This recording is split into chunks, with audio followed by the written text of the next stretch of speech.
Hi mga kaangog! What's up mga kaangog? Hindi mo na tayo mag-a-apply ng trabaho dahil sasamahan niyo ako ngayon. Yes, obligado kayong sumama sa aking theater audition journey. Yes.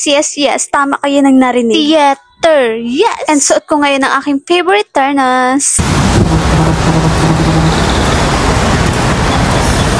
Sobrang OA sa early ang kaangog. Dahil ang appointment ko is 3:40 PM pero 1 o'clock pa lang nasa biyahe na ako. Akit lang tayo sa 3rd floor tapos makikita na natin tong Teatro Marco. Yes! Maaga, maganda, mabango. Pero bado yan siya. Oo. Paano ba naman? Dahil nga sa sobrang aga natin, madaming performers yun nasaksihan ko. And guess what? Nakikita ko talaga sila, guys.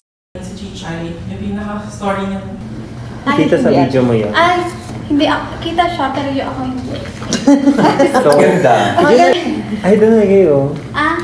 Dyan ba? Uy, no. Sige na nga. So, kami ang Ampalaya. So, okay. Okay. So, anytime you're ready, you can start.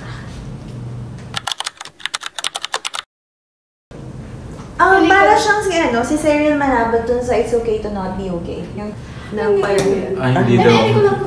Inisip ko lang, sabi ko, buha ko ng ano. Ang galing. Oo. Ikaw sila, yan. Opo. Ano yung spo mo? Ano ba yung Buhay ko, sir. Alam niyo ba, kakagraduate ko lang, tapos unemployed ang babae. Siyempre, teatro, parang sa amin, nandun sa amin, na ang teatro na, ang arts, walang pera, talagang, parang mag-relapse pa ang babae. Pero yan, pero totoo, tapos naisa ko kasi nag-run tuloy. Tapos ilang beses ako nag-a-apply, tapos wala pa na ligwak. Pero may natin naman ako na hindi ako sa English talaga. Pero sabi ko, dapat kasi artista ako eh. Hindi ako mag-call center. Nang nakita ko ito, sabi ko, hindi kaya ito scam kasi galing ako sa scam moment ko. Sorry na.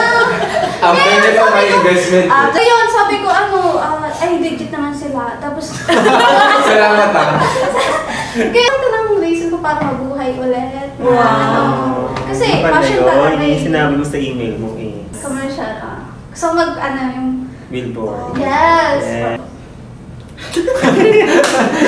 Sorry. Set designer. Pero sa set designer, hindi ko po i-recommend ang sarili ko. Parang hindi ako sa Binawi agad. Siguro mas ako sa tula. Pero yung script mismo, like play, lagi ako ligwak eh. Kaya yun. So, hindi naman ako matatapon. Confident. Pero hindi naman ako matatapon kasi magpapakinabangan niya ako kahit saan din naman. Ano pa gusto mong sabihin? Gusto sabihin, kung hindi ako matatanggap, bakit? Di ba kanina ka pa dyan? Oo. Narinig mo yung nag-i-English na Marte? Yes. O paano pag siya yung ka-eksena mo? Oh. Yun! Pero gagawin ko yung ginawa niya ni Kuya nung nagganan lang siya. Yes po, kayo po. Baka po may gusto kayong sabihin para sa akin. Wala na ako po malalang kung pasok po. Ayun nga. You'll receive an email tonight or tomorrow kung either ngingiti ka or heartbroken ka, katulad ng script mo. Yeah. It's okay. I used to feel that.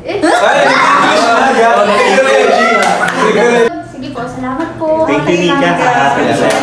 Kinagabihan nga niyan ay tumawag na sila and guess what? Nakapasok tayo!